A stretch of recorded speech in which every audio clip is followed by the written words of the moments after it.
শীত তো শেষ, এরপর চলে আসছে গরমকাল।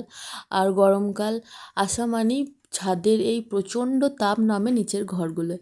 তো গত 2 বছরে তোমাদেরকে দেখিয়েছিলাম যে আমাদের ঘরটাকে ঠান্ডা রাখার জন্য কী ব্যবস্থা আমরা করেছিলাম। তো আমরা কাঠামো করে ছাদের ওপর খড়ের চাল করা হয় মোটা করে, যাতে ঘরের ভিতরটা গরম না হয়।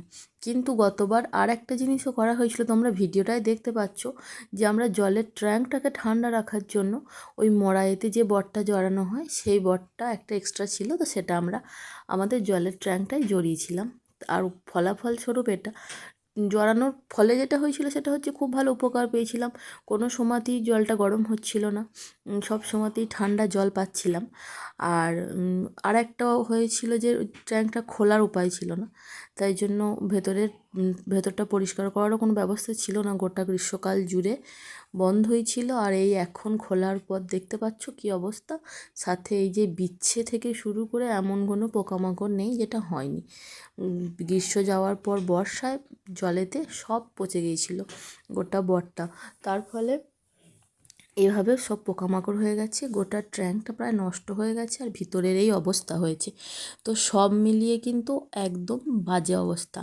এবছর আর মোটেও করছি না, জল গরম হয় হোক, ঘন ঘন জল তোলা হবে যাতে এই গরম না হয়ে যায়, কিন্তু এই অবস্থা আর হবে না। সারাটা দিন লেগেছিল সেদিন যেদিন পরিষ্কার করেছিলাম সবাই মিলে। তার সঙ্গে আমাদের যে চাষের কাজে সাহায্য করে সেই দাদাকে শুধু আসতে হয়েছিল হেল্প করার জন্য, ভেতরে ঢুকে পরিষ্কার করা, এত খড় নামানো ফেলা সব নিয়ে। তো এরপর ট্যাঙ্কিটাকে ভালো করে পরিষ্কার করে তারপর ছাদটাকে ভালো করে পরিষ্কার করলে তবে কাজ শেষ হবে। এই বাবা অনেক শিক্ষা হয়ে গেছে, এবছরেই শেষ, সামনের বছর থেকে আর একদম এটাকে নিয়ে কোনো রকম অভিজ্ঞতা এক্সপেরিমেন্ট কিছুই করা যাবে না। তো এই দেখো এবার ট্যাঙ্কের সেই যে একটা থাকে পাউডার, সেই পাউডার দিয়ে পরিষ্কার করে তারপর ওয়াশ করে দিলেই হয়ে যাবে, কাজ শেষ। যেহেতু এটা গরমের সময়ের ভিডিও, এতক্ষণ ছাদে থাকতে থাকতে অবস্থা দুজনেরই খারাপ। আর ওই দাদা আছে ভেতরে ঢুকে, আর আমরা বাইরে থেকে সাহায্য আর ভিডিও দুটোই করছিলাম। তো হয়েই গেছে, আর অল্প একটু কাজ বাকি আছে। এবার জলটা ফাঁকা করে দিয়ে ট্যাঙ্কটা ওভার করে দিলেই মোটামুটি কাজ শেষ। তারপরে একটু ছাদটা পরিষ্কার করে নিলেই মিটে যাবে কাজ। এখন চলছে ট্যাঙ্কটা বাইরেটা ধোয়াধুয়ি। গতবার যখন চালু হয়েছিল, মানে এই বটটা জড়িয়ে ছোট্ট মড়াই তৈরিটা হয়েছিল, তোমাদের সঙ্গে শেয়ার করেছিলাম আর বলেছিলাম যে রেজাল্ট কেমন হয় সেটা জানাবো। হ্যাঁ, রেজাল্ট কিন্তু সত্যিই খুব ভালো হয়েছিল, মানে ঠান্ডা ঠান্ডা জলে স্নান সবসময়ই হচ্ছিল।